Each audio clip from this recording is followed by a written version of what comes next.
और नाज़रीन, आपको सीधे लिए चलते हैं दिल्ली के विज्ञान भवन, जहां पीएम नरेंद्र मोदी ने अटल भूजल योजना की शुरुआत की है और इस वक्त पीएम मोदी खिताब कर रहे हैं। तेजी से नीचे जा रहे हैं। आज की पीढ़ी दो चीजें बड़ी आराम से देख सकती है। एक, टेक्नोलॉजी इस तेजी से बदल रही है। आपको पता चलता है कि पिछले महीने तो टेक्नोलॉजी में ये था, इस महीने ये आ गया। अगर बारीकी से देखो तो आपको ये पता चलेगा कि पिछले साल तो पानी इतना नीचे था, इस साल और नीचे चला गया। थोड़ा ध्यान दोगे तो पता चलेगा कि आपकी आंखों के सामने पानी कितना नीचे चला जा रहा है। मुझे बराबर याद है, जब मैं पंजाब में काम करता था, उस समय पंजाब में इस बात की चर्चा होती थी कि हां, पानी इतना ऊपर है कि खेती में काम को नुकसान होता है। आज 20 साल हुए, वहां पर से शिकायत ये है कि पानी इतना नीचे चला गया है कि खेती करना मुश्किल है। यानी कैसे हालत तेजी से बिगड़ रहे हैं। अगर हम सब जागरूक नहीं होंगे, जिम्मेवारियां नहीं निभाएंगे, तो हम खुद ही अपने आप को कितने गहरे संकट में डाल देंगे। साथियों, इस योजना से महाराष्ट्र, हरियाणा, कर्नाटक, राजस्थान, यूपी, एमपी और गुजरात, इन 7 राज्यों के भूजल को ऊपर उठाने में बहुत मदद मिलेगी। कहने के तो 7 राज्य हैं, लेकिन एक प्रकार से ये हिंदुस्तान का 50% हिस्सा है। बाकी हिस्सा वो है जहां अधिक पानी की समस्या है। बार बार फ्लड आते हैं, बार बार पानी के कारण मुसीबतें आती है, और ये इलाका ऐसा है जो पानी के बिना तरस रहा है। हिंदुस्तान ऐसे संकट से घिरा हुआ है, और देश का प्रधानमंत्री और देश का जल शक्ति मंत्री दोनों ऐसे इलाके से आ रहे हैं जहां पानी की किल्लत क्या होती है, जो जन्म से जानते हैं।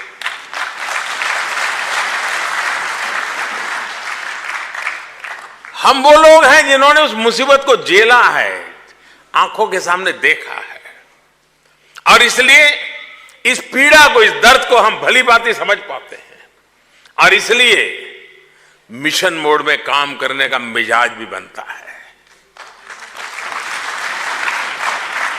साथियों, इन 7 राज्यों के 78 जिलों में 8,300 से ज्यादा ग्राम पंचायतों में भूजल की स्थिति बहुत ही चिंताजनक है। इसका क्या खामियाजा वहां के लोगों को उठाना पड़ता है।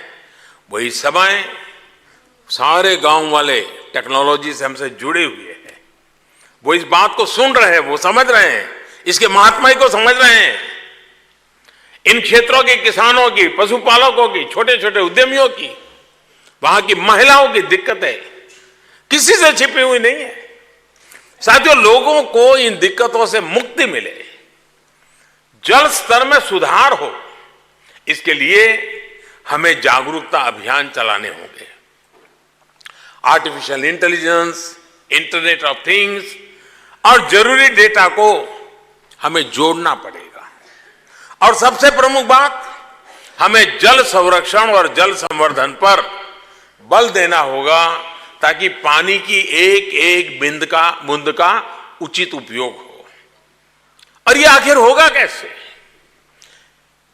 इस टीम का नेतृत्व करेगा कौन? क्या अफसर करेंगे? सरकारी मुलाजिम करेंगे? ब्यूरोक्रेट करेंगे? जी नहीं। इसके लिए हमें उन लोगों तक जाना होगा, उन लोगों को जोड़ना होगा जो पानी का इस्तेमाल करते हैं, जो पानी के संकट से प्रभावित है। इसके लिए हमें अपनी उन माताओं बहनों के पास जाना होगा जो घरों की असली मुखिया होती है। घरों में पानी का उपयोग जरूरत के अनुसार ही हो, जहां तक संभव हो रिसाइकल किए पानी से काम चलाया जाए। ये अनुशासन घरों के भीतर भी लाना ही होगा। और मैं तो स्टार्टअप वाली दुनिया से भी कहूंगा कि वो ऐसी चीजों का निर्माण करे कि जहां कम से कम पानी से अधिक काम हो पाए। टॉयलेट की रचना कैसी हो, टॉयलेट को फ्लश करना है तो कितना पानी लगेगा, कम से कम पानी कैसा हो। कुछ लोगों ने बनाया है कि वॉश बेसिन का जो पानी होता है वो टॉयलेट की टंकी में जाता है और फ्लश करना होता है तो वही पानी फिर से उपयोग में आता है। कई प्रयोग हो रहे हैं। स्टार्टअप दुनिया के लोग इसमें आगे आ सकते हैं और पानी की बचत हो, इस प्रकार से पानी का उपयोग घरों में कैसे हो, ऐसी व्यवस्था। जैसे हमने एलईडी बल्ब का अभियान चलाया, 11,000 मेगावाट बिजली बचाने में एलईडी बल्ब अभियान काम कर गया। उसमें किसी घर मालिक को हिसाब किताब नहीं लगाना पड़ा कि भाई अब चालू करूं कि बंद करूं। एक व्यवस्था से ही बड़ा बदलाव आया। अगर स्टार्टअप दुनिया के लोग आगे आते हैं तो मुझे विश्वास है कि ऐसी व्यवस्थाएं विकसित होगी जिसके कारण कम से कम पानी में गुजारा करने की आदत हो। लेकिन घर उपयोग में आने वाला पानी, इसकी मात्रा बहुत ज्यादा नहीं होती है। सबसे ज्यादा पानी का उपयोग हमारे यहां खेती में होता है। अगर हम वहां फोकस करेंगे, और इसके लिए हमें किसानों के पास विशेष रूप से जाना ही होगा। हमारी खेती भूजल से सिंचाई पर बहुत अधिक निर्भर है, और लेकिन यह भी सच है कि हमारी सिंचाई के पुराने तौर तरीकों से बहुत सा पानी बर्बाद हो जाता है। हमारे किसान की एक साइकी बनी हुई है। किसान की बनी हुई है ऐसा नहीं, हम लोगों की बनी हुई है। बाल्टी भर पानी से नहाना है तो लगता है नहाए नहीं है जब तक कि फवारा नहीं चलता है। जैसे हमारी साइकी बनी हुई है, वैसे ही किसान को भी पूरा खेत पानी से लबालब भरा हुआ नहीं दिखता है, तब तक उसको चैन नहीं होता है। उसको लगता है कि बस अब लबालब पानी भर गया, बस अब खेती ठीक है।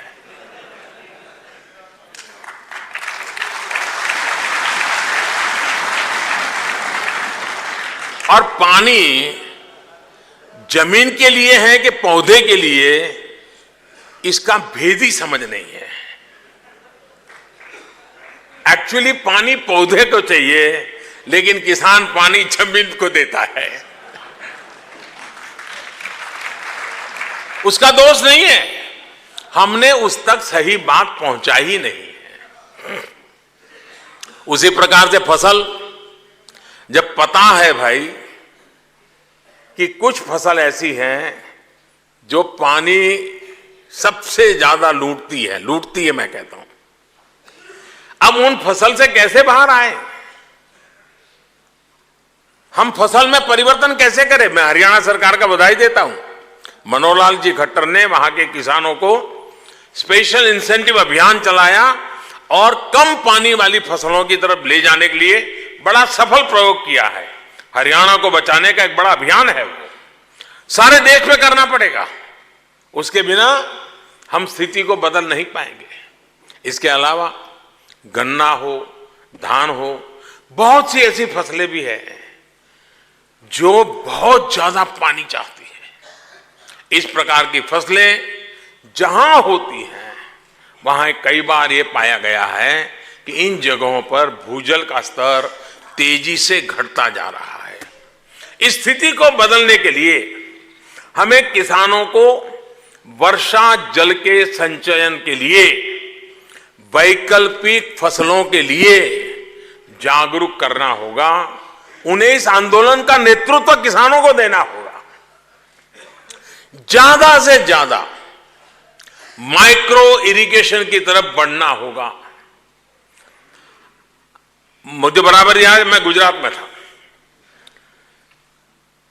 मैंने वहां जो शुगर फैक्ट्रीज थी उनको बड़ा दबाव डाला था कि आपके यहां जो गन्ना के किसान हैं उनको समझाइए कि वो स्प्रिंकलर से, ड्रिप इरिगेशन से गन्ने की खेती करें। गन्ना किसान ये मानने को तैयार नहीं था कि स्प्रिंकलर और ड्रिप इरिगेशन से गन्ना पक सकता है, मानने को तैयार नहीं था। हमने कंपलसरी किया, उसी का गन्ना लिया जाएगा जो स्प्रिंकलर और ड्रिप इरिगेशन का उपयोग करेगा। जब ये कंपलसरी हो गया, अभियान चलाया, दबाव डाला, शुगर फैक्ट्री की तरफ थोड़ा आर्थिक मदद की, गुजरात सरकार की तरफ से आर्थिक मदद की, परिणाम ये आया कि फसल ज्यादा हुई, शुगर कंटेंट भी बढ़ा। इतना ही नहीं, जो लोग गन्ने को जानते हैं उनको मालूम है गन्ने की जो 2 गांठ होती है, अगर वो पास होती है तो उसका शुगर कंटेंट कम होता है, लेकिन अगर वो डिस्टेंस ज़्यादा होता है तो उनका शुगर कंटेंट बढ़ता है। उनको ये सिर्फ पानी की पद्धति बदलने से उनका शुगर कंटेंट बढ़ गया और कभी कभी तो वो प्राइस लेने लग गए। अब देश में धीरे धीरे विश्वास बढ़ने लगा है कि फ्लड वाटर की जरूरत नहीं है, हम स्प्रिंकलर और ड्रिप इरिगेशन से भी गन्ना की खेती कर सकते हैं और अच्छी कमाई कर सकते हैं। और इसलिए पर ड्रॉप मोर क्रॉप, ये संकल्प हमने खेत में हर किसान तक पहुंचाना पड़ेगा और कभी कभी किसान को उसकी भाषा में भी समझाना पड़ेगा। अब आप सोच लीजिए कि परिवार में मानो एक बहुत ही दुबला पतला बच्चा है, शारीरिक विकास नहीं हो रहा है, हेल्दी नहीं हो रहा है, वजन भी कम है और बड़ा कभी हंसता भी नहीं है, मुस्कुराता नहीं है, बड़ी मुश्किल से इधर से उधर देखता है, ऐसा दुबला पतला है। और माँ बाप को लगे कि नहीं इसकी तबीयत ठीक करनी है तो बाल्टी भर दूध ले आए, उसमें बादाम डाले, केसर डाले, बढ़िया बढ़िया चीजें डाले और दिन में 3 बार उस पानी से उसको नहला दे। फर्क आएगा क्या? मजबूती आएगी क्या? अगर उसके बजाय सिर्फ 200 ग्राम दूध लेकर के चम्मच से पिला दें तो फर्क आएगा कि नहीं आएगा?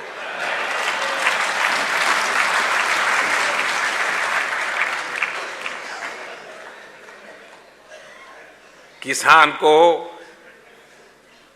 उसकी भाषा में समझाना होगा, उसको तुरंत समझ आएगा, हाँ यार ये गले उतरता है।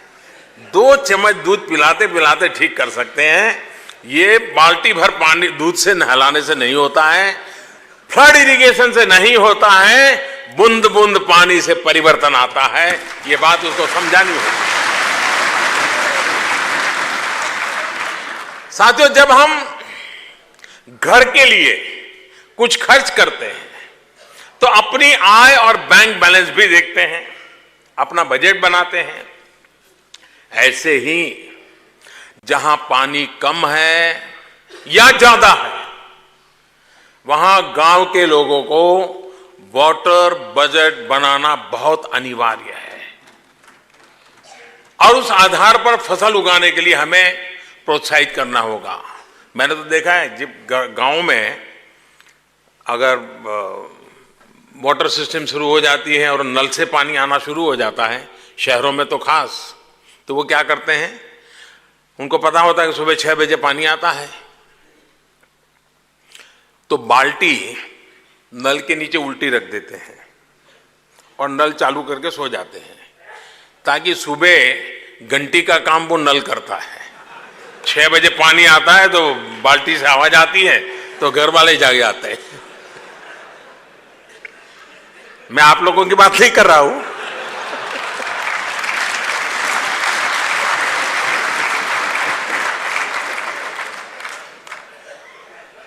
और फिर उठने के बाद मन करता नहीं करता, आधा घंटा तो पानी चला ही जाता है। ऐसी कई कई चीजें हैं जो हम धीरे धीरे बदल सकते हैं। वैसे ही गांव में भी, और मैं कहूंगा यहां जो गांव के लोग आए हैं और जो गांव के लोग आज टेक्नोलॉजी के माध्यम से हमसे जुड़े हैं, उनको भी मैं बताना चाहूंगा कि अटल जल योजना में सबसे बड़ी जिम्मेदारी हम सब नागरिकों की है, हम सब किसानों की है।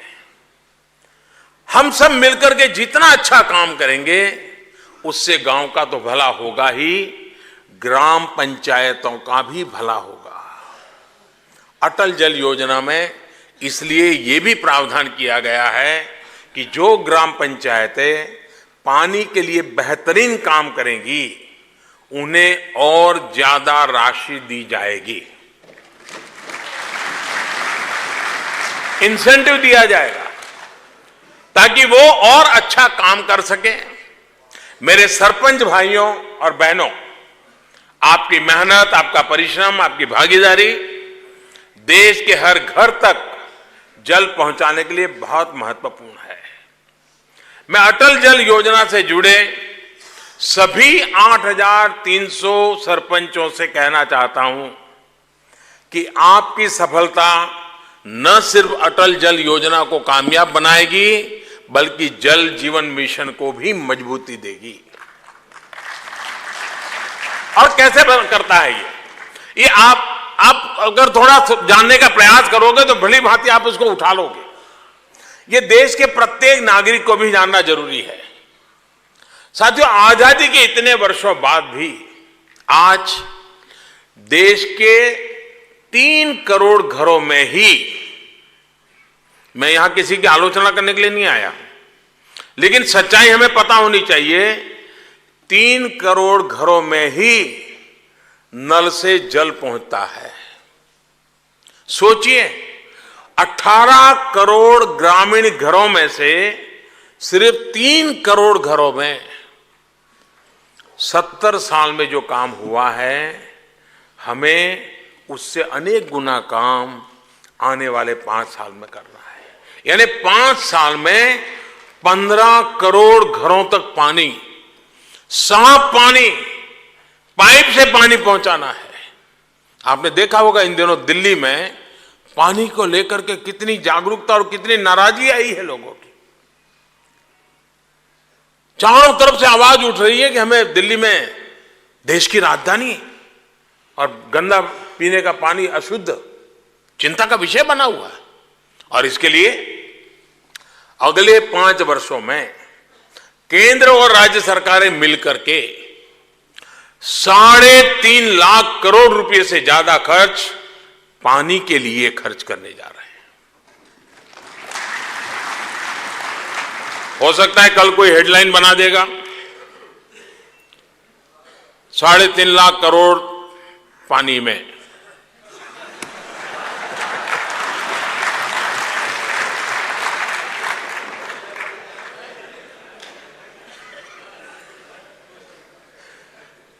साथियों, पानी अपने आप में ये संकल्प हमारा बहुत बड़ा विराट है। और नाज़रीन, शहरियत कानून के खिलाफ भोपाल में अमन मार्च निकाला जा रहा है और खुद वज़ीर आला कमलनाथ इस मार्च में मौजूद हैं। चलिए सीधे आपको भोपाल लिए चलते हैं।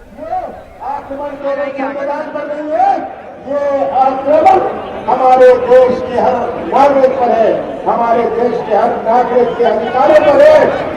हमारे पूर्वजों, हमारे डॉक्टर अंबेडकर जी ने जब संविधान बनाया था, इस संविधान का लक्ष्य था कि हमारे देश की विभिन्नता, हमारी देश की अनेकता एक झंडे के नीचे खड़ी रहेगी। यही डॉक्टर अंबेडकर जी का लक्ष्य था। और आज जो ये आक्रमण हो रहा है, आज जो गुमराह करने का प्रयास किया जा रहा है, संसद में एक बात कहेंगे, बाहर निकल के दूसरी बात कहेंगे। आज हमें चिंता नहीं करनी कि कौन सा भाषण देते हैं, क्या बयान देते हैं। हमें तो इस बुनियादी बात पर करना है। बुनियादी बात और सबसे सरल समझने वाली बात कि किस प्रकार का ये कानून लाए है जिससे हमारे अधिकार, हमारा भविष्य खतरे में है। और मैं आपसे तय कहना चाहता हूं कि हम सब मिलकर एक ही आवाज से इसका विरोध करें। हम इसका विरोध करें, अंतिम सांस तक हम इसका विरोध करेंगे। हमारा दायित्व है कि आगे आने वाली पीढ़ियों के लिए हम एक ऐसा देश उनको सौंपे जो हमारे पूर्वजों ने, हमारे डॉक्टर अंबेडकर जी ने हमारे संविधान में की सोच में बनाया था। आप सबका बहुत बहुत धन्यवाद। भारत माता की जय। भारत माता की जय। और मैं आज क्रिसमस का त्योहार है। क्रिसमस एक ऐसा त्योहार है कि विश्व के लगभग हर देश में मनाया जाता है। तो आज क्रिसमस के त्योहार पर मैं मेरी क्रिसमस की सबको विश करना चाहता हूँ। सबको बहुत बहुत शुभकामनाएं।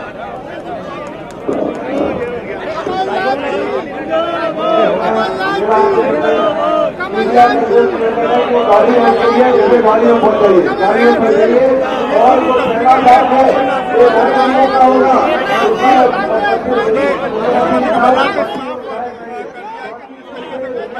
की सियासत की जा रही है उसका विरोध किया जाएगा और अंतिम सांस तक ये विरोध कांग्रेस पार्टी का जारी रहेगा। और ये अब आप देख सकते हैं कि यहाँ पर मुख्यमंत्री कमलनाथ के संबोधन के बाद अब प्रोटेस्ट मार्च निकाला जा रहा है जो कि पुरानी विधानसभा तक जाएगा। तो ये कांग्रेस किस तरीके से प्रोटेस्ट मार्च कर रही है उसकी तस्वीरें हैं। आजादी वाली है कि दो दिन पर महात्मा गांधी ने फिरंगियों को हमारे देश में रहा है। वो अहिंसा का नारा था, वो शांति का नारा है। शांति और अहिंसा बनाए रखना है और हमको आगे बढ़ना है। माननीय प्रदेश अध्यक्ष जी, माननीय मुख्यमंत्री जी का आदेश है कि हम अनुशासित ढंग से चले। हम अनुशासित ढंग से एहतजाजी मार्च निकाला जा रहा है और खुद वज़ीर आला कमलनाथ इस मार्च की क़यादत कर रहे हैं। अभी हमने देखा कि किस तरह से वज़ीर आला कमलनाथ ने लोगों से यहाँ पे खिताब किया और आज के दिन यानी क्रिसमस के दिन उन्होंने तमाम लोगों को क्रिसमस की मुबारकबाद भी दी। आपको बताएं कि इस एहतजाजी मार्च में दीगर पार्टियां भी शामिल हैं। तो भोपाल से ये बराह रास्त तस्वीर आप देख रहे हैं जहां पर कांग्रेस की क़यादत में एक एहतजाजी मार्च निकाला जा रहा है। शहरियत कानून के खिलाफ भोपाल में इस मार्च का इनेकाद किया गया है और खुद वज़ीर आला कमलनाथ इसमें मौजूद है। लेकिन फिर भी हो नाराजगी लगे तो अच्छी बात है। आज हमारी शांति की रैली है, आज मनीष! अहिंसा की रैली है। मनीष देश के जैसे भोपाल से ले रहा है, शायद कहीं ले आ रहे होंगे। हमारा दायित्व है, हमारा फर्ज है कि झंडे की शान रखे, इस टोपी की आन बान शान रखे, जिस टोपी के दम पर महात्मा गांधी ने देश को आजाद। और यूपी से बड़ी खबर आ रही है जहां मेरठ में एनआरसी की मुखालफत में तशद्दुद का मामला हुआ था। लिसाड़ी गेट इलाके के 400 असलहा लाइसेंस की तजदीद पर रोक लगा दी गई है। लाइसेंसी असलहे तशद्दुद में इस्तेमाल किए जाने का अंदेशा है। वीडियो तस्वीर की बुनियाद पर इनकी शिनाख्त की जा रही है और अब इंतजामिया हर एक से गोली का हिसाब मांग रहा है। तो मेरठ से बड़ी खबर एनआरसी की मुखालफत में जो तशद्दुद से जुड़ी हुई है। लिसाड़ी गेट इलाके के 400 असलहा लाइसेंस की तजदीद पर रोक लगा दी गई है। लाइसेंसी असलहे तशद्दुद में इस्तेमाल किए जाने का अंदेशा है। वीडियो तस्वीर की बुनियाद पर इनकी पहचान की जा रही है, शिनाख्त की जा रही है और अब इंतजामिया हर एक से गोली का हिसाब मांग रहा है।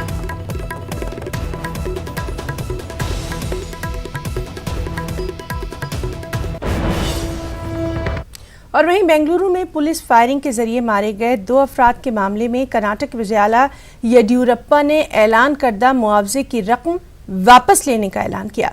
दोनों पर तशद्दुद में मुलविस होने का शुबा है। जब तक वो बेकसूर साबित नहीं होते खानदानों को कोई रकम नहीं दी जाएगी। वाज़ेह है कि दोनों महलूक के अहले खाना को 10-10 लाख रुपए देने का ऐलान किया गया था। शहरियत कानून और एनआरसी झारखंड में लागू नहीं होगा, ये कहना है कांग्रेस के नौमुंतखब रुकने असेंबली डॉक्टर इरफान अंसारी का। डॉक्टर इरफान अंसारी ने कहा कि यह कानून किसी भी कीमत पर रियासत में लागू नहीं होगा। उन्होंने डिप्टी सीएम की दावेदारी भी पेश की है।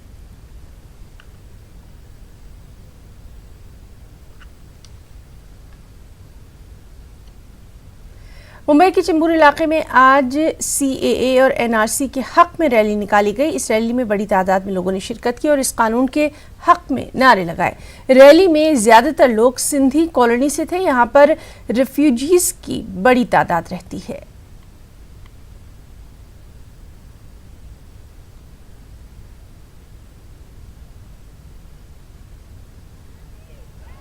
एक तरफ देश भर में सीए को लेकर जहां विरोध प्रदर्शन हो रहा है, तो मुंबई में कई जगहों पर इसके समर्थन में रैलियां भी निकाली जा रही है। देख सकते हैं कि ये मुंबई का चेंबूर इलाका है। यहाँ पे सीए के समर्थन को लेकर यहाँ पे बड़ी संख्या में लोग मौजूद हैं और इसका समर्थन कर रहे हैं। कई जो उसमें जो आम जनता के साथ कई बीजेपी के पदाधिकारी भी इस रैली में शामिल हैं और जिस तरह से पिछले कुछ दिनों से लगातार विरोध प्रदर्शन किया जा रहा है, उसके समर्थन में यहाँ पे है कि किस तरह का विरोध प्रदर्शन नहीं किया जाए। इस तरह से हमसे बात करते हैं, हमारे साथ कई लोग हैं। मैम, कांता मैडम भी है। मैम, आज आप लोग समर्थन में यहाँ पे किस तरह की आप लोग की ये रैलियाँ क्यों निकाली गई है? देखिए, पूरे देश में समर्थन के लिए रैलियां निकल रही है, तो हम चेंबूर कर क्यों पीछे रहे? और सबसे ज्यादा रेफ्यूजीज चेंबूर में रहते हैं। अगर आपको पता होगा तो जिस समय देश का पार्टीशन हो गया, उसी समय अपने वहाँ अफगानिस्तान, बांग्लादेश और पाकिस्तान में जो मुस्लिम जो हिंदू रह रहे थे, वो अपने देश में वापस, और उनको नागरिकत्व देना हमारा फर्ज है, ऐसा ने कहा था। तो ये कांग्रेस ने नहीं लाया है, हम सिर्फ फॉलो कर रहे हैं। दोनों सदन में ये सम्मत हुआ है, संवैधानिक रीत्या ये सम्मत हुआ है, तो ये कांग्रेस वाले गलत कर रहे हैं। अपने ही लोगों को अगर हम नागरिकत्व देने का कानून लाते हैं तो उसमें क्या गलत है? और ये सही है, आवश्यक है, इसलिए सपोर्ट करने के लिए चेंबूर के लोग रास्ते पे उतरे। ये आप देख सकते हैं किस तरह से चेंबूर का इलाका है, ये सिंधी कॉलोनी है। काफी बड़ी संख्या में लोग यहाँ पे शामिल हुए हैं इस रैली में अपने समर्थन को लेकर, और जिस तरह से सभी इनके हाथों में जो तख्तियां हैं उसमें साफ तौर पर लिखा है कि झूठ फैलाना बंद करो। और सीए को लेकर और जिस तरह से देश भर में अलग अलग धारणाएं निकली जा रही है, उसके जो गलत बातें बताई जा रही है, उसका कहीं ना कहीं यहाँ पे खिलाफत की जा रही है। उनका साफ तौर पे ये कहना है कि सीए को लेकर भ्रम पैदा किया जा रहा है और जिसकी वजह से कहीं ना कहीं लोग भी उनके समर्थन में उतर रहे हैं। और जिस तरह से देख सकते हैं कि एक बड़ी रैली यहाँ से निकाली जा रही है और लगातार जिस तरह से समर्थन में विरोध में जिस लोग अगर सामने आ रहे हैं, तो उसके सीए के समर्थन में भी लोग अब सड़कों पे उतर रहे हैं। मुंबई से सरोज जलाल के साथ वसीम अंसारी, न्यूज़ 18। तो खबर दोपहर में फिलहाल इतना ही। आदाब।